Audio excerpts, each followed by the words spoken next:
oke. Nah, kalau kita kan tadi ngomongin soal perempuan, tapi kalau kebutuhan protein antara perempuan sama laki-laki beda nggak sih? Tadi kan dia sangat mempengaruhi ke hormon perempuan. Nah, kalau laki-laki sama perempuan, tapi sebenarnya beda nggak sih kebutuhannya, Dok?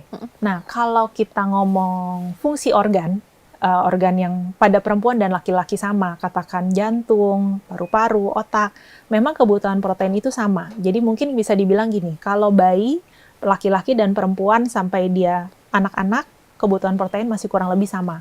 Walaupun laki-laki memang ototnya lebih besar, komposisi ototnya lebih besar, jadi kebutuhan proteinnya lebih banyak. Tapi kemudian setelah masuk fase puberti atau fase pubertas, perempuan ini kan sebenarnya sudah siap untuk hamil. Nah, karena dia akan hamil atau akan menurture kehidupan yang lain di dalam badannya, jadi kebutuhan proteinnya jauh lebih besar. Dan waktu menyusui juga sama. Karena kan akan memberikan ASI, sumber energi, sumber nutrisi buat si bayi, kebutuhan proteinnya besar.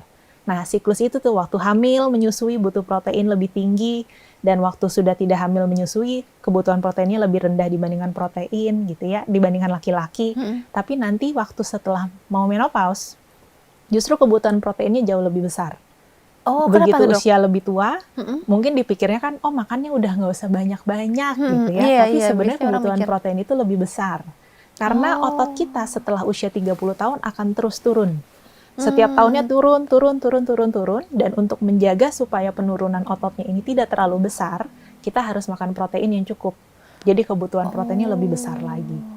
Gitu. Oke, berarti ada fase-fasenya untuk perempuan nih kebutuhan proteinnya. Tapi kalau laki-laki itu bisa terbilang stagnan ya, Dok? Betul. Lebih cenderung stagnan. Mungkin tinggi saat masa pertumbuhan, tapi setelah lewat masa pertumbuhan cukup relatif stabil sampai usia tua. Download Tribun X sekarang. Menghadirkan lokal menjadi Indonesia.